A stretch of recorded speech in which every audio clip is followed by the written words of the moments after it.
Aujourd'hui, je vais vous parler de fibromyalgie. Est-ce que vous connaissez? Est-ce que vous êtes concerné? Est-ce que vous avez une personne de votre entourage qui elle-même est porteuse de fibromyalgie? Il y a quelques années, la fibromyalgie était inconnue au bataillon et les premières personnes qui en étaient touchées avaient du mal à être crédibles auprès du corps médical tellement cette maladie est un petit peu incompréhensible. Alors, moi, je suis praticienne en psychogénéalogie et je suis également kinésiologue et des études ont prouvé en psychogénéalogie que la fibromyalgie pouvait trouver sa source au niveau de notre arbre généalogique, heu, par rapport à un ancêtre qui aurait vécu un drame. Je vais vous donner un exemple très concret pour illustrer ce que je suis en train de vous dire. Donc ça n'est absolument pas une invention de ma part, ça n'est absolument pas quelque chose que j'ai pondu comme ça, mais c'est vraiment ce que je vais vous dire basé sur des études. Donc la fibromyalgie, c'est une maladie invalidante qui va toucher les articulations et les muscles, qui est très douloureuse, et puis parfois les personnes concernées sont en fauteuil roulant tellement elles ne peuvent plus se déplacer par elles-mêmes. Donc il y a différents stades de fibromyalgie, évidemment. Celles qui sont les personnes touchées au début, ou en tout cas les moins impactés vont avoir des douleurs articulaires et musculaires, c'est comme des grosses courbatures.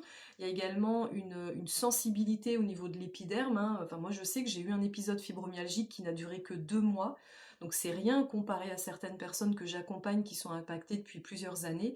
Mais en tout cas, personnellement, lorsque j'étais, concernée, je sais qu'on ne pouvait pas me faire ça, c'est comme si on me faisait une décharge électrique sur la peau, c'était terrible. Comme un coup de soleil, vous savez, quand il est à vif et qu'on viendrait gratter doucement.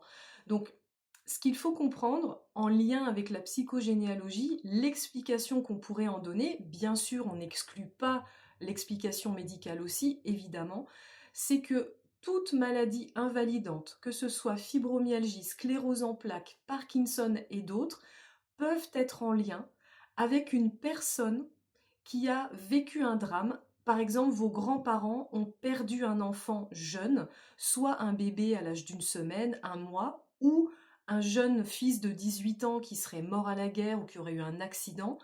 Donc on parle d'une mort tragique, le deuil est impossible à faire tellement le chagrin est immense, et je répète qu'en psychogénéalogie, tout traumatisme vécu par nos ancêtres qui n'a pas été guéri se répercute aux générations suivantes, et les générations suivantes vont somatiser ce traumatisme non guéri sous forme de maladie. Donc, lorsque vous êtes atteint d'une maladie invalidante, vous êtes peut-être inconsciemment missionné par vos ancêtres qui ont perdu cet enfant de faire revivre l'enfant, et en tout cas vous portez peut-être en vous la mémoire de quelqu'un de décédé trop jeune. Et lorsqu'on est inconsciemment, symboliquement investi d'une personne décédée, quelqu'un qui est décédé, il ne bouge plus. Donc inconsciemment, vous allez rendre hommage à ce défunt en ne bougeant plus, en ayant somatisé une maladie qui vous invalide et qui ne vous permet plus de bouger. Pour être concerné par ça, il faut être relié à la personne décédée trop jeune. Et comment on sait qu'on est relié? Ben là, c'est en faisant votre génosociogramme, votre arbre généalogique très détaillé, qui va mettre en lumière justement à qui vous êtes relié grâce à votre place dans votre fratrie, vos prénoms, des dates spécifiques. Et si vous prenez conscience que vous êtes relié à une personne décédée jeune, là, vous pouvez vous poser la question de savoir si vous portez en vous cette mémoire, ce devoir d'honorer en fait la mémoire de ce défunt, et de quelle façon vous honorez la mémoire de ce défunt. Il y a des personnes qui vont, comme je viens de vous le dire, somatiser sous forme de maladie invalidante, puis il y a des personnes qui vont... alors il y a plein de signes cliniques possibles, hein. Il y a les jeunes enfants par exemple, ceux qui sont concernés, qui portent en eux la mémoire d'un défunt, on leur a dit inconsciemment: «Tu dois faire revivre l'enfant qui est décédé trop jeune». Donc eux, par contre, ils sont missionnés de faire revivre un enfant qui est décédé trop jeune. Donc on peut trouver chez certains enfants de l'hyperactivité. Parce que moi, on m'a dit qu'il fallait que je fasse revivre le mort, donc je vais bouger dans tous les sens. Ça peut être une autre explication, mais là je m'écarte du sujet parce qu'aujourd'hui je voulais vous parler de fibromyalgie.